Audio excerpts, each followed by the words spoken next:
daghan ang utana sa kuha ba.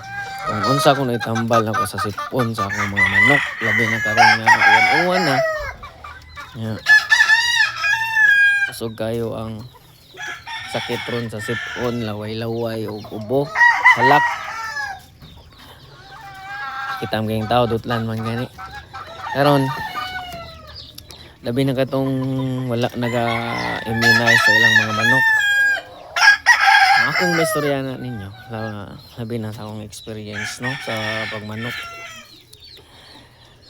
Ang akong gamit sa sipon tambal sa mga manok, amtil ra gyud. Ayaw pakan-a o kanon nigpainom nimo pagkaon niya ba. Nigpainom ninyo og amtil igahapon na napakan-a. Kay para ang tambal maora jud iyang makuan, maora jud iyang digest ba sa iyang sud sa iyang tiyan.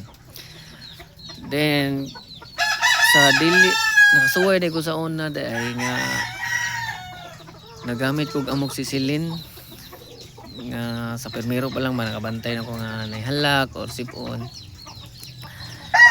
nang kuan na siya amtil ang tambal pero pwede ra kanang mo amoxicillin sa una kung makabantay ka nga dili mawagtang usa pa ka mag-amtil sa gunso na natulo ka adlaw. Depende nimo kung kano saan nimo gusto ipatumar, hapon ba o buntag.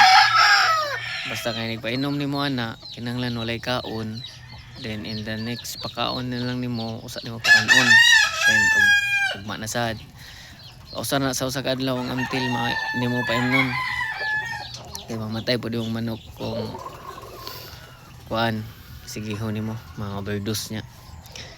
Nya sa gunso na siya tulo ka adlaw or hantod nga mawala ang sipon sa imong mga manok. Much better pod kung ang mga pakananan, imnanan, ilisan na ninyo taga-adlaw ang tubig, then limpyuhan pod ang iyahang suganan.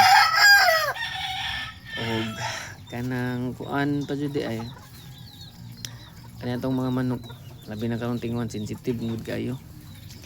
Maong mas nindot kung nakakuan na ka, nakapainom na ka og amtil sa dili pa sipunon imong manok. Mora na akong ginabuhat guys sa ako ang mga manok. Kaluyan handod karon bisag 1 init. Okay pa kayo pero wala ra ko naka-immunize ha. Kaluyan pud taon.